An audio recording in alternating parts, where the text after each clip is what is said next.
everybody, this is Robin with Creative2xmom, and in today's video we're going to be talking about the books we read in the month of January. So welcome back to my channel. My name is Robin and this is Creative2xmom. This channel is all about homeschooling, parenthood, and thriving in the day-to-day. And one of my favorite ways to thrive is through reading. So today I'm going to be sharing with you all the books that I read in January, as well as our homeschool read aloud. Now, as you can see, I have a little bit of a different background today. We moved over Thanksgiving break and we are just trying to find the best place to record these videos. I know this is probably not going to be a permanent setup for me.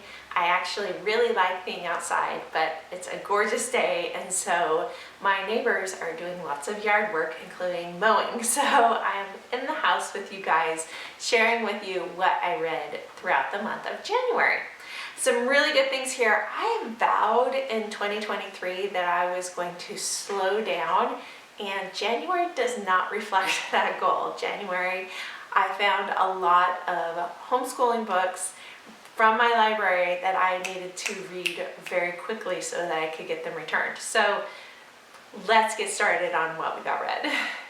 The first book I read in January was a review book by Priscilla Shirer, and it's called The Resolution for Women. Priscilla Shirer is an amazing speaker, so I was really excited to get this book on review. It's an updated version of an original publication. I never read the original one, but from what I've researched, it seems as if the original and this updated version are very similar. So if you own the original, you can pass on it. However, if you don't, this book is really amazing. She goes through several resolutions to make as a Christian woman that will revolutionize how you live your life. And I feel like some great basic principles. She talks about your integrity. She talks about your words. She talks about your witness. She has a way of weaving in these very real life elements of her story and finding who God is in those moments and how He's teaching us to best live. I'm going to link my full written review down below, but this book challenged me. I found it to be very applicable, and it was easy to fit in these short little segment stories throughout my day. So loved this one. The second book that I read was God's Smuggler by Brother Andrew. Now, this is a book that made its rounds when I was in college, and everybody talked about how amazing it is, and I just never got around to reading it. My daughter, however, picked this one up in the fall and read it, and has been telling me ever since, Mom, you have to read that story. And so when you have a 14-year-old girl that says, hey, read this man's testimony, you know that you have to read it. So I picked it up, not with a whole lot of expectation other than a lot of people brag about it. So I thought, well, we'll check it out. Brother Andrew started out not even really believing in the Lord, and I didn't realize that was part of his journey. So I was really surprised about how his testimony started. And it was through his mother's witness and the witness of a few people in his village that he came to know the Lord. After that, his life has been spent smuggling Bibles to closed countries, particularly communist countries during the USSR era, and how he went about that, all his adventures, all the ways that the Lord protected him, all the situations that he was in that he should have been found out, and the miracles that ensued because of that, and the ministry that has grown out of his personal calling, the Lord's calling on his life, and how that has expanded to this whole ministry now where he has several people that work with him that go throughout the world, the situations they've been in, the countries they've been able to go into. This one is a nonfiction, and it reads very much so like a fiction. It's very easy to get into, flows very well. It's sort of, I would say, relaxing read, and then I'm not having to put a whole lot of brain space into nonfiction concepts, but challenging in who he is and how his faith was challenged and developed, and he's a very just faithful man. definitely read this one. Definitely hand this one off to your teenagers. I think you'll be encouraged. So the next book I read was fiction. It's been on my reading list for a while. I saw it in reference to Story of the World, Volume 4. It's a story that was just picked up by my library, We Are Wolves by Katrina Nanestead. This is a German family who's being told, hey, we are winning World War II, you're going to be fine, don't worry about leaving. And then the father, who is actually disabled, he's recruited for the army. And that's their first clue that things are not going as well as we are being told. Eventually, the grandparents and the mother, along with her 3 children, have to leave as well. And through a series of just heartbreaking events, the family is separated. First, the grandparents are left behind, and then the mother is separated from her children. And ultimately, it's the story of these 3 children who try their best to stay together. Wolf is their last name, and so we are wolves. And the story is broke up into 3 or 4 different sections, and each section is subtitled along the line of wolves. And at some point, they become wild wolves. They are doing whatever they have to do to survive. It's the story of the people who help them survive. It's the story of the people who are getting in their way and maybe turning double agent on them and turning them in. I was looking at this one in reference to possibly having my middle schooler read it when we get to volume 4, and I think that I could recommend this one without hesitation. No real red flags. Definitely shows the reality of war, but doesn't show the grittiness of war. So if you're looking for a way to make it more approachable, a very good book. If you're just looking for a good book for your middle schooler to read, I would still recommend. Now the next 2 books I just finished, so you're getting some very honest, raw review information on them. And the first one is The 4-Hour School Day by Dorinda Wilson. My school library just got this one over Christmas break, and so I snatched it up right away.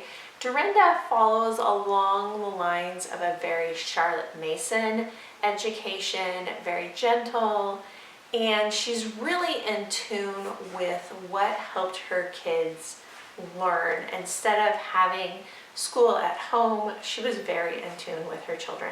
And she takes those ideas and tries to make them applicable to your homeschool. And so her idea is that schooling can be done in just a few hours a day, which I definitely agree with her. This is a book that I wish I would have had as a younger homeschool mom. Looking back now, there are some things that I wish I would have done differently. However, now, because I have a senior and a freshman, they've been doing school in such a different style for all these years that that's actually what they appreciate and what they want for their high school years. I wish I would have done things a little bit more Charlotte Mason in the early years, because I think that there's a lot of wealth to that. I think there's a lot of richness to that style of learning. But if that's more so the way your homeschool leans, then I would look into this one. I will say that the first couple of chapters are more her story and more what worked for her family, whereas once you get past probably chapter 5 or chapter 6, there is more universal principles. I did really appreciate the chapters where she breaks up the early years, the middle years, and the high school years, because a lot of times people will say, just wait till you have high schoolers, just wait till this, just wait till that. And she cautions against that and really praises her high school years with her students, praises how much their relationship grew and how it doesn't have to be this crazy chaotic ride, which I definitely agree. I'm always in my videos trying to be encouraging that high school doesn't have to be this emotional craziness that everybody warns you against. It can be very enriching in your family. So if you're in your early years of homeschooling, whether you have little ones or you're just a young in your homeschool journey, very good book. The next book was a review book, and it's called Finding Our Way Forward. I was really excited to read this one because, as I've mentioned before, I have a high school senior, and there is a changing in our relationship. I even see it a little bit in my high school freshman, in that I'm becoming less, or needing to become less strict, less authoritarian, and more mentor, guide, encourager. So I was excited to read this one. I think there's some really good things that this author has to say. I found myself in certain chapters laughing because it was the same exact scenario that had played out in my home that day. She talks about her relationship with her high school kids as they are bridging into college. She talks about her experience as a college professor and watching kids go through this transition from being under their parents' roof to having this independence, and how do you still encourage and love and mentor and yet loosen the reins and let them be adults. So there was a lot of scenarios that I could relate to at this point in my life. Then there was some really, really huge turnoffs to this book.